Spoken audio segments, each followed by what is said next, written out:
Welcome back to the channel, my reefing friends. It has definitely been a little bit since I've uploaded. I hope you enjoyed that little intro and perhaps a walk down memory lane of the Red Sea Reefer. And as usual, and I hate asking, but please, if you can, hit the like button. Please subscribe. It does really help me out, keeps me going. I really appreciate it. Today I'm here because the Red Sea Reefer has hit its 2-year mark. And so I thought I'd put together a quick video to talk about what has been going good with the tank and what has been going bad or not so good with the tank as of recent. But first, let's do a quick recap of my current approach to how I'm managing this system, including the gear I'm using and some of my methods, as some things have changed recently. Okay, first up, the Trident is still online. I do test manually the big 3 once a week, but I really do like using the Trident to watch for trends or sudden changes in those big 3, alkalinity, calcium, and magnesium. Now for auto top-off, I still run a 15-gallon reservoir, and that can last me nearly a couple weeks without too much issue. And as you saw in the intro, I do love my metal halides, and those 2 black boxes right there, they are the ballasts that run them, and yes, they get a little toasty. Now, directly under the tank, things are pretty simple. I no longer am running a fuge at this time, just a simple skimmer. I also still run UV, although I've contemplated just taking that offline. So the sump is pretty basic. Yeah, it's a little dirty. I've got a little bit of rubble at the moment in that first chamber. And I'm also still running filter socks. And yeah, they're annoying to clean. And I passively have been running a little bit of carbon as of late, with all this talk of DOCs. I've got my skimmer hooked up to the Aquaforest CO2 scrubber, and that has been working well. And in terms of dosing secret potions, I've got a little water bottle here filled with RODI water and some ammonia bicarbonate that I've been dosing to keep my nitrates up to about 10. To keep alkalinity and calcium stable, I'm dosing roughly 150 mils a day of B-ionic. So yes, my salinity is creeping quite a bit. Outside of dosing ammonia, let's see, I'm feeding the fish just some standard foods. PE pellets I use a lot. I also feed on occasion PE mysis a couple times a week, nori, and been using some reefroids to really keep my phosphates up about 0.1 is my target. Flow is still being provided by some Ecotech Vortec pumps. Yep, they are spendy. I haven't tried the knockoffs yet, so I'm tempted to look at those. And I do keep adding more flow as the tank grows. So as you saw in the intro, I'm a big believer in a lot of light and a lot of flow. I truly feel like lots of flow impacts growth structure of Acropora, and I like my acros to be tight and tabling. And lastly, I am still a water changer, firm believer in water changes. I still do it the old fashioned way with a couple of 5-gallon buckets, so that's not too exciting. And for salt, I use Tropic Marin Pro Reef because it mixes fast, and the parameters are near what I like to keep my tank at. Yes, again, kind of spendy. So I feel like I'm saying that a lot in this video. So let's get to an update now on the tank. We're at 2 years. What are the good things happening as of recent? Well, first and foremost, my Red Sea Reefer is not yet leaking. Okay, well, kind of a joke, but in all seriousness, I'm not here to speak anything negative about Red Sea tanks. It's actually done well for me, but I have seen other Red Sea owners not have the same experience as me. So I have been watching the silicone closely, especially here on the front seam, and things seem to be doing okay. It looks fine, but we'll keep watching that. It's definitely weighs on my mind, I will say that. So what else has been going good? Well, most of the corals are doing quite well. Colors, decent. Growth has been on par with what I would expect.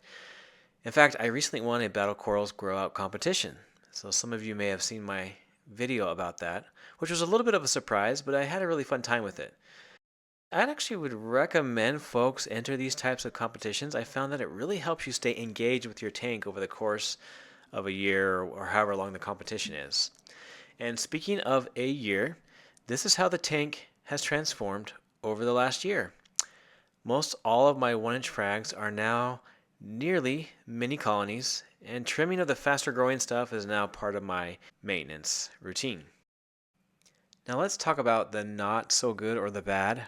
And some of this is kind of silly, but first, I love my lid by Kraken Reef, but man, are my fish getting ornery. They are always spitting water or splashing constantly, which just causes a giant mess, and it requires I frequently clean this lid all the time now. Another bad thing that happened is one of my metal halide bulbs wouldn't fire one day, and I couldn't figure out why, and I came to find out the bulb exploded or something. And I've never seen this before, and I've been at this a while, so hopefully that doesn't become a common occurrence. Now, my biggest headache at the moment, and this is truly bad, it's cyano. I'm getting the dreaded mats in my system for the last 6 months or so, it seems. I've tried many things. I'm continuing to try things, and in fact, it's the reason why most of my sand bed is now gone. But if you are watching this video and you've dealt with cyano and have been successful, please comment and share with me what worked for you. 10 to 15 years ago, I would just dose ChemiClean and be done with it. But now, with all this talk of the microbiome being so significant to a tank's success and health, it has me kind of behaving a little more differently, I suppose, and so I'm scared to use any chemicals. I'm trying to just deal with it as best I can. Now, on top of the cyano, I've now had my second outbreak of white bugs recently, including a full infestation on my winning piece from the grow out competition. So you can see here in my post on Reef to Reef that white bugs, they definitely can cause some devastation. Maybe not immediate death, but you can see here definitely a loss of color and polyp extension.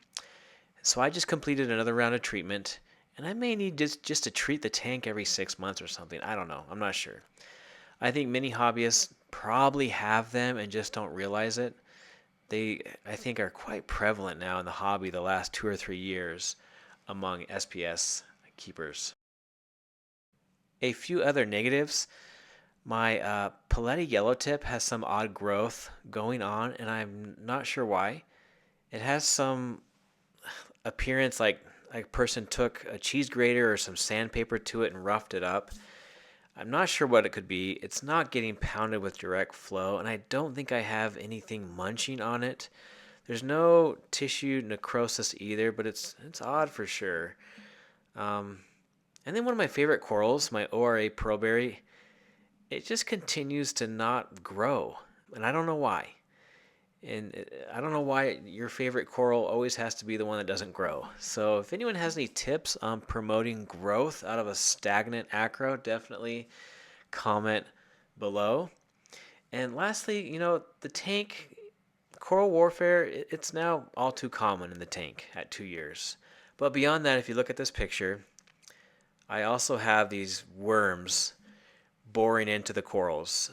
I don't know if there's spionid worms or what they quite are. I think that's what they are, and I may not be pronouncing that right. But again, folks, if you have dealt with these kind of worms, comment below. How do I deal with them? I've heard coral snow. Some people say bumblebee snails.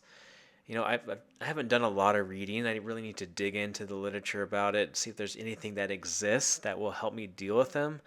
But once they are in your tank at this level, I don't know if there's something out there. But they definitely do slow down the growth of some of my corals. Well, my friends, there you have it. A 2-year update, including the good and the bad. Fortunately, the good is still outweighing the bad, which is the goal in the hobby. You're always going to have some things go wrong. But thanks again for coming in and checking out the video and celebrating the Red Sea Reefer's 2-year anniversary. And I hate to say it, but again, like the video, subscribe, the content was decent. And also, if you're still here watching, come follow me on Instagram. I may have a picture or short video that gets uploaded there a little more often. Take care all. Happy reefing. Peace.